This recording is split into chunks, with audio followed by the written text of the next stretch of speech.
गुरवे गौरचन्द्राय राधिकायस्तदालये कृष्णाय कृष्णभक्ताय तद्भक्ताय नमो नमः। चिन्तामणिर्जयति सोमगिरि गुरुर्मे शिक्षा गुरुश्च भगवान् शिखिपिञ्च मूले यत्पादकल्पतरोर्पल्लवशिखरेषु लीला स्वयंवररसं लभते जयश्री चातुर्यैकनिदानशिमचपलपङ्गच्छटामन्थरम् लावण्यमृतविचललितदृशं लक्ष्मीकटाक्षधृतम् कालिन्दीपुलिनाङ्गनप्रणयिनां कामावतारङ्कुरम् बालं नीलममिमयं मधुरिमो स्वमाराध्नमः। हरेर्नाम हरेर्नाम हरेर्नामैव केवलम् कलौ नस्तेव नस्तेव नस्तेव गतिरन्यथा। सर्वाग्रे परमाराध्य गुरुदेव नित्यलीला प्रविष्ट भक्ति हृदय বনদেব গোস্বামী মহারাজ তার চরণ কমল বন্দনা করে তার আশীর্বাদ প্রার্থনা করি। দিব্যচরিত নৈমিষারণ্যে ঋষিগণের কাছে যা সুত গোস্বামী পাদ ব্যাখ্যা করে চলেছেন, আর আমি টেলিভিশনে এই ঋষভ দেবের অপূর্ব উপদেশ যতটা পাচ্ছি আমার সামর্থ্য অনুযায়ী আপনাদের কাছে ব্যাখ্যা করে চলেছি। ভাগবত অনন্ত কাল ধরে জগতের কল্যাণ করে চলেছে। ভাগবতের প্রতিটি কথা মানব জীবনের, এই কথাই হচ্ছে সমস্ত কল্যাণের আকর, সমস্ত কল্যাণ বিধান করতে পারে ভাগবত। সেই জন্য ভাগবত সাক্ষাৎ ভগবান। নমস্তে ভাগবত রূপম, ভাগবত রূপটা ভগবৎ স্বরূপম, ভগবানের রূপ। পাদৌ প্রথম দ্বিতীয়, প্রথম দ্বিতীয় স্কন্ধ ভগবানের চরণ,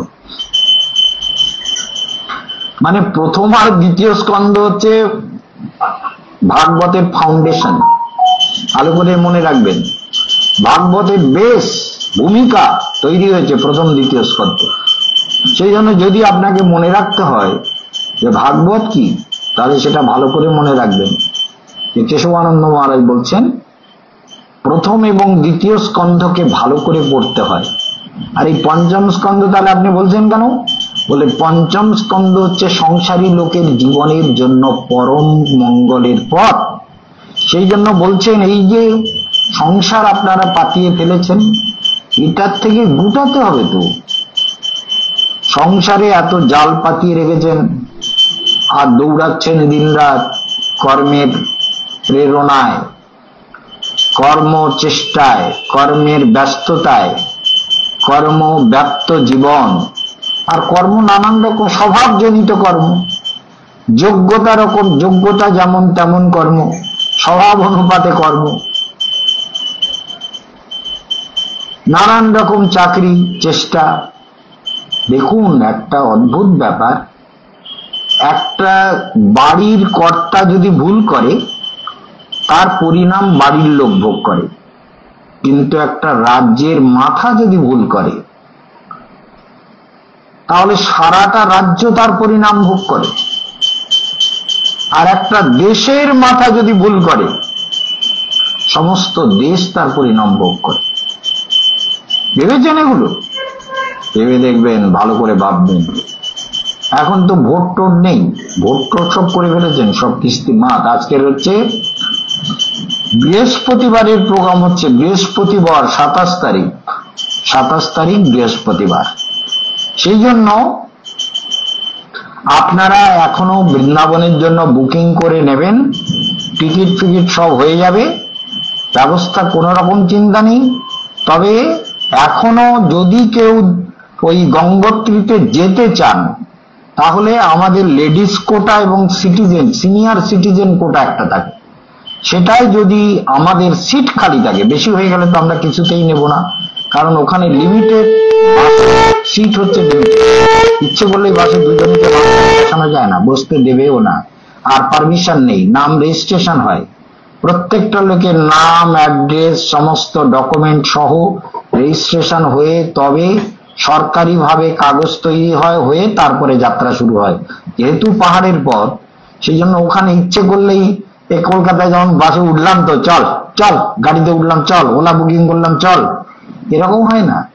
সেই জন্য প্রত্যেকটা নামের লিস্ট, অ্যাড্রেস, এভরিথিং আমরা আগেই পাঠাবো, সমস্ত যাতে রেজিস্ট্রেশন গুলো হয়ে যায়, সেই সব ব্যবস্থাগুলো করতে পারলে আমরা টাইম মতো পৌঁছতে পারবো গঙ্গোত্রীতে। সেই জন্য যাই হোক, যদি এখনো কেউ সিট থাকে ফোন করে জেনে নেবেন যে আমরা কি টিকিট পাবো, তাহলে আপনাদের জন্য টিকিট কেটে নেব। কোনো মহিলা হলে লেডিস কোটায় পেতে পারেন, সিনিয়র সিটিজেন হলে সিনিয়র সিটিজেনের কোটায় যদি খালি থাকে, সেটা আমরা সব নেটে দেখতে পাই, সেগুলো আপনাদের নিয়ে নেওয়া যাবে, চেষ্টা করা যাবে যাতে আপনারা যেতে পারেন। আর বৃন্দাবন পরিক্রমায় তো এখনো পর্যন্ত লোক নিচ্ছি আমরা এবং নেব, সেই জন্য রেকর্ডিংটা হয়ে যাচ্ছে অবশ্য অনেক আগে, সেই জন্য সব কথা সমানভাবে বলা যায় না, যেহেতু আজকের প্রোগ্রাম দেখছেন 1 মাস আগের রেকর্ডিং, সেই জন্য আপনাকে এক্ষুনি আমি কি বলতে পারি সেটা বলা যায় না, ফোন করে জেনে নেবেন, সেই জন্য বারবার বলছি। তো ভগবান ঋষভদেব বলছেন যে পরমহংস গুরুদেব, পরমহংস, বুঝতে পেরেছেন? পরমহংস, যে পরমহংস গুরুদেবের চরণে যদি তোমার ভক্তি হয় তো তোমার কল্যাণের রাস্তা খুলে গেল। ভালো করে মনে রাখবেন। তাহলে পরমহংস গুরুদেবের চরণে ভক্তি হলে আর গুরুদেবের চরণে নিজেকে সারেন্ডার করলে, কমপ্লিট সারেন্ডার, হৃদয়ের সমস্ত বিকার বাসনা কে বাদ দিয়ে গুরুদেবকে সর্বস্বভাবে সারেন্ডার, গুরুকে। দীক্ষা হবে 21শে জুলাই, 21শে জুলাই গুরু পূর্ণিমা পড়েছে, সেদিন অনেকে দীক্ষা নেবে, নাম লিখেছে অনেকে। সে দীক্ষার দিনে আপনারা যদি আগের থেকে তৈরি হয়ে না আসেন, প্রতিদিন অমর কথা শুনুন, শুনে তবে দীক্ষা নিন। আর দীক্ষাটা নেওয়ার পর তারপরে বলে এই তো আমরা এত বড় মহারাজ, বিখ্যাত সারা দুনিয়ায়, তার শিষ্য হয়ে গেছি যখন, আর তাই হয়ে গেল, তারপর সাধনা করতে হবে না। গুরুদেব তো বীজ রোপণ করলেন, মালি হইয়া সেই বীজ করে আর রোপণ। গুরুদেব কি করেন? সংসার ভ্রমণ করছিলে, সংসার ভ্রমিতে কোন ভাগ্যবান জীব গুরু কৃষ্ণ প্রসাদে পায় বীজ গুরুদেব রোপণ করে। গুরু কৃষ্ণ প্রসাদে পায় ভক্তিলতার বীজ, মালি হইয়া সেই বীজ করে আরোপণ। মালির কর্তব্য কি? গুরুদেব বীজ দিলেন, এবার বীজটাকে আমাকে যত্ন করতে হবে, তো ঠিক মতো মাটি, জল, আকাশ, বাতাস, রৌদ্র, এই পঞ্চভূত তাকে পেতে দিতে হবে। অর্থাৎ গাছের উপরে গোড়ায় যদি রস না থাকে তাহলেও গাছ হবে না, গাছ যদি হাওয়া না পায় তাহলেও গাছ হবে না। তার মানে ক্ষিতি, তেজ, অপ, মরুদ, বোম সবটাই দরকার। তেমনি গুরুদেব মন্ত্র দিলেন, আপনি গুরুদেবের কাছে মন্ত্র গ্রহণ করলেন, দীক্ষা গ্রহণ করলেন। গুরুদেব কি বললেন? এবার তুমি মালি হও, এই বীজ আমি দিলাম, বীজটাকে যত্ন করো। মালি হইয়া সেই বীজ করে আরোপণ, আর শ্রবণ কীর্তন জল করয়ে সেচন। ভগবানের কথা শোনে আর ভগবানের কথা কীর্তন করে। ওম আইং গুরবে নমঃ। শ্রী গুরু চরণ কমলম মনসা স্মরামি, শ্রী গুরু চরণ কমলম মনসা স্মরামি, শ্রী গুরু চরণ কমলম মনসা স্মরামি। গুরুদেবের চরণ কমল কিন্তু আমি দেখতে পাচ্ছি, গুরুদেবকে পুজো করেছি তো। গুরুদেবের চরণ কমল দুটো থালার উপরে রেখে ফুল দিয়ে, দুধ দিয়ে, স্নান চরণ দুটোকে পুজো করেছি, সেই শুভ্র জ্যোতির্ময় গুরুদেবের সেই চরণ আমার চেতনায় ভেসে উঠছে। শ্রী গুরুচরণ কমলম মনসা স্মরামি, শ্রী গুরুচরণ কমলম মনসা স্মরামি। তাহলে গুরুদেবের চরণ কমলকে স্মরণ করা, গুরু মন্ত্রের জপ করা, গুরুদেবের উপদেশকে এক তো মন্ত্র জপ আর হরিনাম কীর্তন, কলিযুগের ধর্ম কৃষ্ণ কীর্তন, হরিনামের মালায় জপ করবেন, কীর্তন করবেন এবং ত্রিসন্ধ্যা মন্ত্র জপ করবেন। যে লোকটা ত্রিসন্ধ্যা মন্ত্র জপ করে, কথাটা মনে রাখবেন। জানেন একটা গন্ডগোল পাকিয়ে গিয়েছিল একবার, সেটা হচ্ছে ওই এতে পুষ্কর তীর্থের ঘটনা। জানেন ব্রহ্মার বিয়ে হবে, ব্রহ্মাকে বিয়ে দেওয়া হবে, তা সাবিত্রীর সঙ্গে ব্রহ্মার বিবাহ। সাবিত্রী বলুন বা সরস্বতী বলুন, যাই বলুন, বিবাহ ঠিক হয়েছে। তা ব্রাহ্মণরা বললে এই মুহূর্তে এইভাবে সব গুছানো, বিরাট ব্যাপার। ব্রহ্মার বিয়ে তো, ব্রহ্মার একটা মন্দির আছে, বিখ্যাত মন্দির ওইখানে, কিন্তু ওই পুষ্কর তীর্থে ব্রহ্মার মন্দির দেখেছেন তো? দেখেছেন না? চুরি হচ্ছিল, পূজারীকে দেখাচ্ছিল যে চুরি করছে ব্রহ্মা। ওখানে যে ক্যামেরা আছে, ওই সিসি ক্যামেরা, পূজারীর তা মনে নেই ঘোরার দিন। আমাদের যেমন আশ্রমে সব ক্যামেরা লাগানো আছে, কি করছে, কে বেরোচ্ছে, কোথায় যাচ্ছে, সব আমরা দেখতে পাই। এখানে বসেই দেখতে পাবো যদি আমি এক্ষুনি অন করে দিই। তো পূজারী চুরি করছে, তখন ধরা পড়ে গেছে। পূজারী প্রণামী বাক্সর থেকে টাকা বের করছে, বুঝতে পেরেছেন? এই জন্য ভালো করে মনে রাখবেন, লোভ সামলাবেন। লোভ হচ্ছে সাংঘাতিক ব্যাপার। লোভ, লোভে পাপ, পাপে মৃত্যু, এগুলো তো আপনারা চলতি কথাই শুনেছেন। লোভ করবেন না। লোভ করে লাভও তো নেই। যাক অনেক কিছু পেয়ে গেলেন লোভ করে, চুরি করে, সোনা দানা কিছু, তারপরে ছেড়ে তো যেতেই হবে, থাকবেও না। আর অন্য লোক যদি আবার মেরে ধরে কেটে কুটে নিয়ে যায়, তাহলে আরো দুঃখ। আমি এত কষ্ট করে জোগাড় করলাম, আমার এই হসপিটালে পাঠিয়ে দিয়ে সব নিয়ে গেল রে, তা আর এক দুঃখ। সেই জন্য মনে রাখবেন যে সাধনা বালি হইয়া সেই বীজ করে আর উপর। কি বলছিলাম, এই ব্রহ্মার বিয়ে, বিয়েটা ভালো করে শুনেন। বিয়ে তো আপনারাও করেছেন না, আমরা বিয়ের ব্যাপারটা আমি ঠিক বুঝতে পারি না। মানে বিয়েটি অত দেখার ইচ্ছেও হয় না, তাই বিয়ে অনেক সময় দোষ কাটানো গুলো করেছি আমি। দোষ কাটানো, বিবাহের মাঙ্গলিক দোষ কাটানো, বিয়ের দোষ কাটানো, এইগুলো তো আমাকে করতেই হয়। সেগুলো করেই থাকি, করেই যাব, এবং সেগুলো ভক্তদের জন্য আমাদের করার প্রয়োজন। তবে আর পারবো কিনা, কারণ বয়সটা তো ক্রমশ বাড়ছে, তাই যতটা পারবো করে যাব। জগতের মঙ্গলের কাজ যতদিন জগতে থাকা যায় করা যায়। শরীর বলে করো, মন বলে করো। মন যেদিন বলবে এবার কর্ম ছাড়ো, তো ছেড়ে দেবো, বৃন্দাবনে থেকে সাধনায় মনোনিবেশ করব। সেই জন্য যাই হোক, এখন দেখা যাচ্ছে ব্রহ্মার বিয়ে। এখন দু রকম মজার কথা হচ্ছে, ঠাকুর মশাইরা বলছে বিয়েটা হয়ে গেলে তো ব্রহ্মার বিয়ে, যখন আমরা অনেক কিছু পাবো। এখন ওই কন্যাকে সাজানো হচ্ছে, নানান রকম করে সাজানো হচ্ছে, অলকা তিলকা, সোনা দানা, হীরা মণি, মুক্তা, বস্ত্র আদি অলঙ্কার, ফুল টুল দিয়ে সাজাচ্ছে। আর মেয়েদের এই একটা গুণ আছে, বাবা রে, সব মেয়েদের কিন্তু এই গুণটা নেই। আমি সবাইকে নিন্দা করা যায় না, এটা ঠিক না। কেশবানন্দ মহারাজ সবাইকে বলে, সবাইকে এরকম করে না, না সবাই করে মেয়ের। তবে মেয়েরা যদি বলা যায় যে অমুক জায়গায় যাব, সেটা একটা বিয়ে বাড়ি, তাহলে মেয়েদেরকে অন্তত 1.5 ঘন্টা আগে সাজতে শুরু করতে হবে। তা না দিলে কিন্তু, যদি চা চান, বলে হ্যাঁ আমি এখন সাজছি, এখন চা দিতে হবে, আমার সেই সাজাগোজাগুলো হবে না, কত কিছু।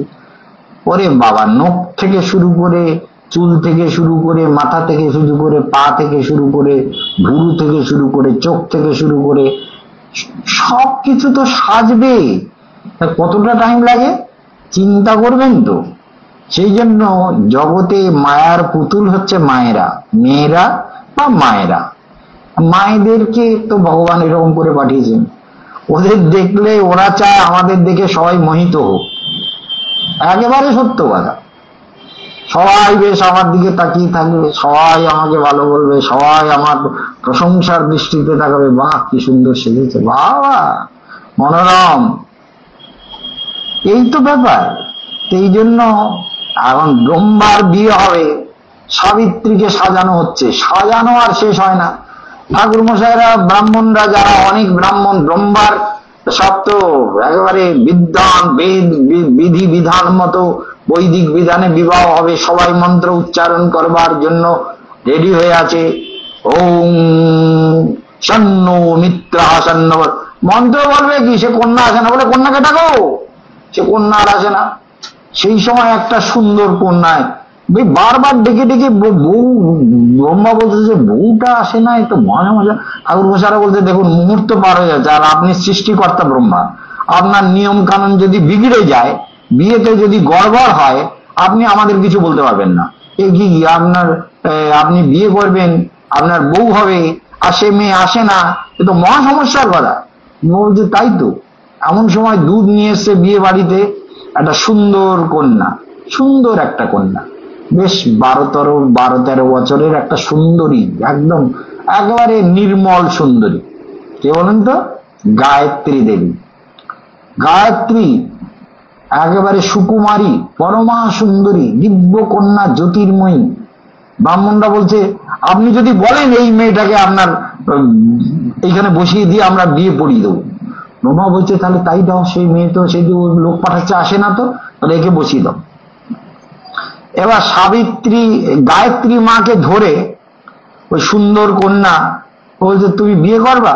বলে কাকে? বলে এই যে ব্রহ্মাজিকে, ওইখানে বিয়ে বসতে হবে। বলে তো তোমরা বলতে কি আমি বুঝি না, আমার বাবা মাটা আমাকে ডাকবো? বলে সে আমরা ডেকে আনছি, তুমি বসো। ফুল টুল দিয়ে যা হয় এখানে ওখানে বেঁধে টেঁধে দিয়ে বসিয়ে, মঙ্গলম ভগবান বিষ্ণু মঙ্গলম গরুড়ধ্বজ মঙ্গলম পুণ্ডরীকাক্ষ মঙ্গলায় সর্বমঙ্গল মঙ্গলম শিবে সর্বমঙ্গল মঙ্গলম বরিণম বরদম শুভম নারায়ণম নমস্কৃত্য সর্বকর্মাণি কারয়েৎ মাধব। মন্ত্র বলতে শুরু করেছে সব একসঙ্গে, ওরে বাবারে, আর বিরাট মন্ত্র উচ্চারণ হচ্ছে। ওদিকে সাবিত্রী তৈরি হচ্ছিল। সাবিত্রী বলে, কি হলো, বিয়ে শুরু হয়ে গেল তো? এই রে, আমার সখীরা সব সাজাচ্ছে, এখনো সাজাচ্ছে। কি সাজাচ্ছিস কি রে, বিয়ে হচ্ছে কার সঙ্গে? এইবার সখীদের পাঠিয়েছে, সখীরা গিয়ে বলছে সর্বনাশ করেছে। বলে কি হয়েছে? বলে সে একটা সুন্দর কন্যা, গা দিয়ে যেন আলো ঝলকাচ্ছে, একেবারে সুন্দর একটি কন্যা, সুকুমারী, একদম 12 বছর কিশোরী, সেই কন্যাটাকে বসিয়ে দিয়েছে। সে বিয়ে হচ্ছে, খুব ভালোই বিয়ে হচ্ছে। ভালো হচ্ছে মানে, আমার বিয়ে না হয়ে কোথাকার মেয়ে ধরে নিয়ে বিয়ে করাচ্ছে আর বলে ভালো হচ্ছে। তুই আমার দাসী, তুই আমার সামনে, তোর সাহস মন্দ না? চল। বলে কোথায়? বলে চল, বিয়ে আর করবো না, সোজা চল। কোথায়? ওই পাহাড়ে পালাবো, ব্রহ্মার সঙ্গে আর কোনো ভাব নেই। চিন্তা করুন, ওইখান থেকে সাবিত্রী পাহাড় প্রায় 8 মাইল মতন দূরত্বে হবে। সেই পাহাড়ে আমরা গেছি, ওইখানে রাগ করে সাবিত্রী মা পালিয়ে গেছে। বলে এইখানে পাহাড়ের উপরে সাবিত্রী মাতার মন্দির আছে, কিন্তু বলে গায়ত্রীর সঙ্গে বিয়ে করেছে। এই ব্রাহ্মণগুলো মহালোভী, এই লোভী ব্রাহ্মণের জন্য সাবিত্রীর সঙ্গে গায়ত্রীর সঙ্গে বিয়ে হতে পেরেছে। এরা তাড়াতাড়ি আর একটু সময় দিতে পারলো না, আমি তো আসছি না, মন্ত্র এইটুকু টাইম আর দিল না, সহ্য না, এই জন্য আমি অভিশাপ করছি, ব্রাহ্মণ সব দরিদ্র হবে। গায়ত্রী মাতা কি বলেন, এই জন্য বলে এইটা, এই উদাহরণটা এই জন্য এনেছি। গায়ত্রী মাতা বসেছিলেন, বলে হ্যাঁ ব্রাহ্মণরা আমার বিয়ে দিয়েছে বলেই দরিদ্র হবে। শোনো ব্রাহ্মণগণ, আমি তোমাদের আশীর্বাদ করছি, যে ত্রিসন্ধ্যা গায়ত্রী জপ করবে, স্বয়ং লক্ষ্যেও যদি ভিক্ষে করে, ত্রিসন্ধ্যা যারা গায়ত্রী মন্ত্রের জপ করবে, ওম ভূর্ভুবস্ব তৎসবিতুর্বরেণ্যম ভর্গো দেবস্য ধীমহি ধিয়ো যো নঃ প্রচোদয়াৎ। গুরুদেবের দেওয়া মন্ত্র যে ত্রিসন্ধ্যা জপ করবে, তার গৃহে কোনোদিন দরিদ্রতা, কষ্ট, অভাব, অনটন কোনোদিন আসবে না, আমি আশীর্বাদ করছি। চিন্তা করুন, সাবিত্রী বলে বিক্রি হবে, দরিদ্র হবে, আর গায়ত্রী বলে ত্রিসন্ধ্যা জপ করলে তার আর কোনো অভাব হবে। এটা ব্রাহ্মণরা যারা ত্রিসন্ধ্যা গায়ত্রী জপ করে, মন্ত্র জপ করে, তাদের কখনো অভাব হয় না, এটা মনে রাখবেন। ত্রিসন্ধ্যা তেমনি যারা দীক্ষা নেবেন, ধরুন 21শে জুলাই গুরু পূর্ণিমার দিন যারা দীক্ষা নেবেন তাদের মনে রাখতে হবে যে আমরাও যেন গুরুদেবের দেওয়া মন্ত্র ত্রিসন্ধ্যা জাপ করি। এইটা বলার জন্য কিন্তু এই প্রকরণটাকে নিয়ে এলাম। গায়ত্রী মাতা আশীর্বাদ করেছেন, যারা বলবেন যে আমরা গায়ত্রী মন্ত্র নেব তাহলে উপবিত হবে, সেটাও হয়। বৈষ্ণবীয় বিধানে গৌড়ীয় মঠে উপবিত দেওয়া হয় এবং উপবিত দিয়ে থাকি আমরা।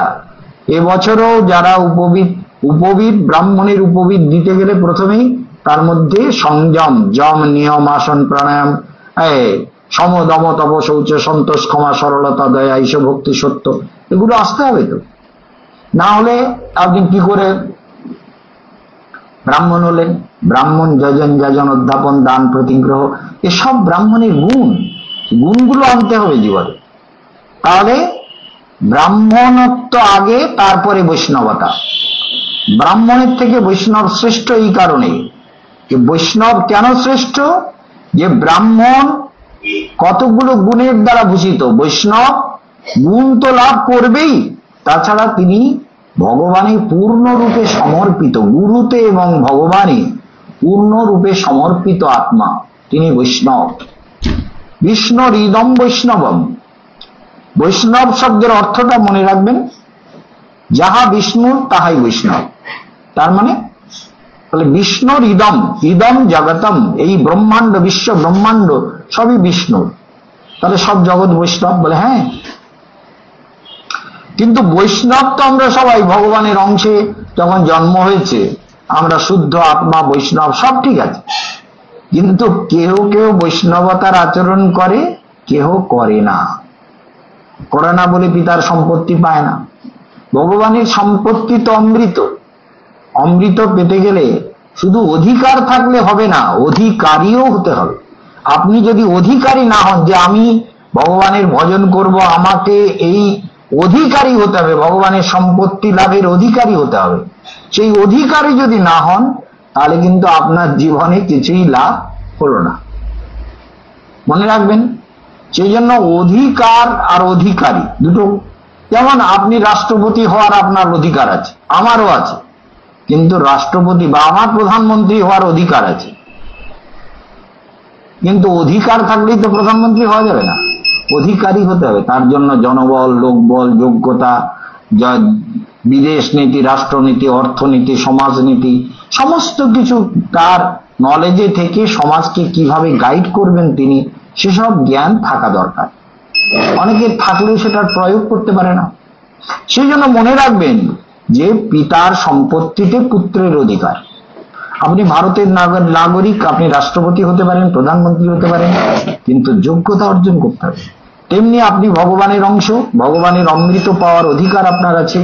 অমৃত আপনি পেতে পারেন, কিন্তু পাওয়ার জন্য আপনাকে যোগ্যতা অর্জন করতে হবে।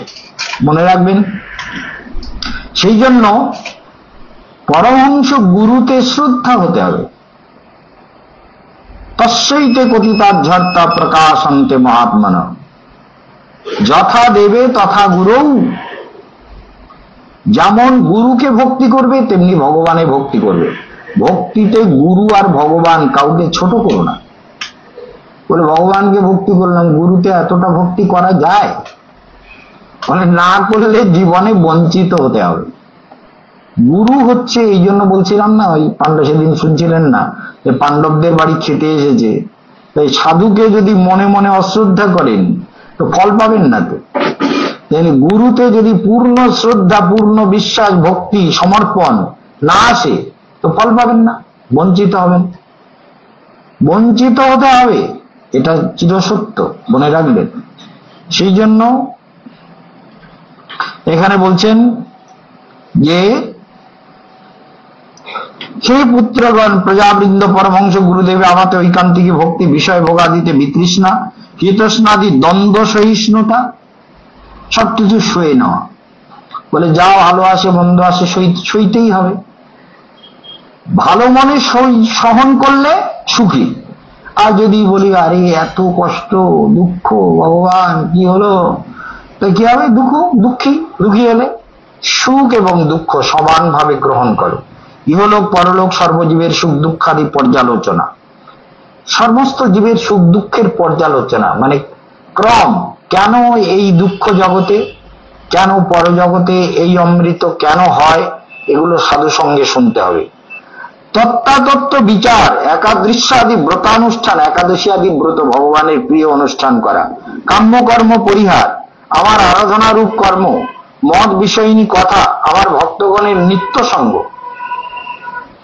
আমার গুণানুকীর্তন, ভগবানের কথা কীর্তন করবেন, ভক্ত সঙ্গ করবেন, সর্বভূতে সমদৃষ্টি, বৈরী ভাব বর্জন, বৈরী ও আমার শত্রু, ওটা শত্রু ভেবে লাভ কি?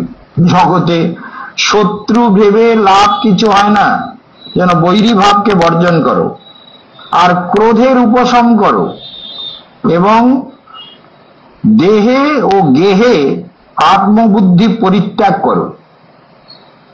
দেহ আমার না, দেহকে আত্মা মনে করা, গৃহকে আমার মনে করা, এগুলোকে ঋষভদেব বলছেন এগুলো পরিত্যাগ করো। অধ্যাত্ম যোগেন বিবিক্ত সেবয়া, এই বিবিক্ত শব্দগুলো অদ্ভুত অদ্ভুত শব্দ বলেছেন। বিবিক্ত মানে নির্জন, নির্জনে থেকে যদি ধ্যান মন্ত্র জপ না করো তাহলে জীবনে উন্নতি হবে না। নির্জনতা, বিবিক্ত মানে নির্জনে থেকে ধ্যানাভ্যাস। দিনরাত দরকার নেই, বক বক করে গেলাম, মনকে ভাবিয়ে গেলাম, দুনিয়ার চিন্তা করে গেলাম, দুনিয়ার নানান রকম সমস্যা নিয়ে ভেবে গেলাম, এই সব যে নানান রকম ক্লেশ, এগুলো মানব জীবনের চলার পথকে কি করে? কষ্টকর করে দেয়। সেই জন্য মনে রাখবেন অধ্যাত্ম শাস্ত্রের অভ্যাস করতে বলছেন। সমস্ত শাস্ত্রে এসব বিচার এবং নির্জনে বাস, আমি যেটা বলছি এখানে বলছিলেন বিবিক্ত সেবিনা, নির্জনে বিবিক্ত সেবা, সেবা মানে আনন্দ। নির্জনে বসে যদি ধ্যানে আনন্দ পান তাহলে জানবেন কিছু হচ্ছে। নির্জনে বসে ত্রিসন্ধ্যা যদি মন্ত্র জপ করেন তাহলে জানবেন কিছু হচ্ছে। সম্যক প্রকারে প্রাণ মন ইন্দ্রিয়ের দমন, শাস্ত্রাদিতে শ্রদ্ধা, ব্রহ্মচর্য পালন, সতত কর্তব্য কর্মের অনুষ্ঠান। কর্তব্য কর্ম করে যেতেই হবে, এটা করে যাও। সেই জন্য এই বিচার থেকেই তোমার জীবন পথ ক্রমশ সুন্দর হবে। এটা আরো বিচার করা দরকার। সেই জন্য আমরা মনে রাখবো যে আমাদের জীবন যাতে ক্রমশ অধ্যাত্ম সাধনার পথে এগিয়ে যায়। এবং যারা বৃন্দাবনে যাবেন এখনো বুকিং করে নিতে পারেন, টিকিট পাওয়া যাবে, আমরা টিকিট করে নেব। সেই জন্য আপনাদের টাইম দেওয়া হলো যে আপনারা আজকের কত হলো, 27, 28, 29, 30 তারিখ, 30 তারিখে টিকিট হবে কিন্তু, কারণ আপনাদের এখানে যাওয়ার ডেট হচ্ছে 29শে অক্টোবর, মানে 30শে অক্টোবরে টিকিট হবে। 29শে অক্টোবর আপনারা এখান থেকে পূর্বা এক্সপ্রেসে হাওড়া স্টেশন থেকে 8:05 ট্রেন, সেই ট্রেনে যাবেন। সেগুলো আমরা বলে দেবো, সেগুলো খেয়াল রাখবেন। এবং কার সঙ্গে যাবেন, সিট নাম্বার, কোচ নাম্বার নিয়ে যার যার সিটে বসে যাবেন। কারণ ওই গ্রুপে কিন্তু আমি যাব না, আমি আগের গ্রুপে চলে যাব। আমিও 30 তারিখে বৃন্দাবনে এসে 29 তারিখে নামবো, আপনারাও 29 তারিখে গিয়ে নামবেন। আমিও 29 তারিখে অক্টোবরে বৃন্দাবনে গিয়ে নামবো, আপনারা 29 তারিখের অক্টোবরে বৃন্দাবনে গিয়ে আপনারা মথুরা থেকে যাবেন, আমিও মথুরা থেকে যাব। সেই জন্য যেরকম যেরকম সময়ের অ্যাডজাস্ট হবে কোনো চিন্তা নেই, একসঙ্গেও যেতে পারি কিংবা একটু আগে পিছিয়ে যেতে পারি। গাড়ি সবার জন্যই থাকবে, ব্যবস্থা থাকবে। সেই জন্য বাগবাজারে যারা আসছেন তারা ফোনে নাম বুক করে আসুন। এবং 21শে জুলাই যারা দীক্ষা গ্রহণ করবেন তারা এখন থেকে নাম লেখান এবং ত্রিসন্ধ্যা মন্ত্র জপ করবেন। সবার কল্যাণ হোক। আজকের আর সময় নেই, এখানে বিশ্রাম। ওম শান্তি। ওম।